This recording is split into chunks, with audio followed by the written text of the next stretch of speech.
አረ ጌታ ሆይ እባክህ ተመልከተኝ። እኔ ልጅ አይደለሁም እንዴ? በቃ ለእኔ የፈቀድከው ህይወት ይሄ ነው? ያው ለአመታት ሳላርፍ ለፋው። በጠዋት እነሳለሁ፣ ታክሲ እሰለፋለሁ፣ ታክሲ ሲጠፋ ስራ ቦታ ድረስ በእግሬ ሄዳለሁ። ከዛም ሄጄ የዛን ሁሉ ከስተምር ጸባይ ችዬ ስሯሯጥ ስታዘዝ ውላለሁ።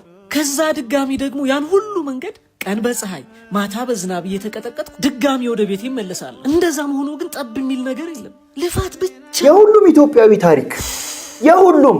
ተመስገን የኔ ጌታ፣ ስለሰጠኸኝ ሁሉ አመሰግንሃለሁ። እንዳንተ ቢመቸኝማ እኔም አመሰግን ነበር። አሁን ተሳሳተ። እንደኔ መሆን ከፈለክ ቦታ እንቀያየራ። አንተ እንኳን እሺ ብትል እሱ እሺ አይለኝም፣ አይወደኝ። ስለማይወድ ሳይሆን ስለሚሳሳልህ ነው እሺ የማይለው።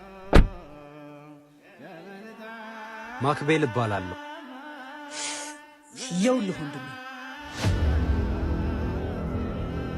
አየህ፣ ሰላም በለኝ። አየህ፣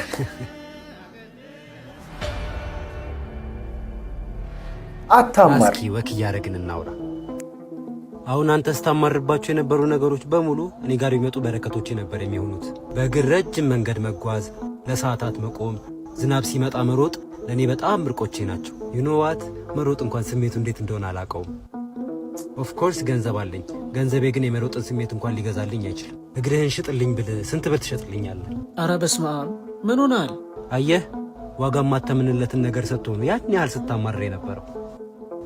እንመለስ። ከዚህ በላይ መራመድ አልችልም።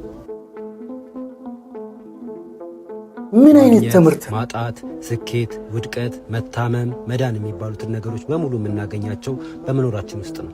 ስለዚህ መጀመሪያ ስለመኖር አመስግነውና ቀጣይ የምትፈልገውን ጠይቀው። ጊዜው ሲደርስ ይሰጣል። ስላማረርከው የሚቀርበት ነገር የለም። ስላላመሰገንከው ግን የሚቀርብህ ነገር ይኖራል። ይህ በጣም ትክክለኛ። አሁንስ ጎረምሳው ቦታ እንቀያየር። አይ ይለፈኝ። ስላወቅሁ ደስ ብሎኛል።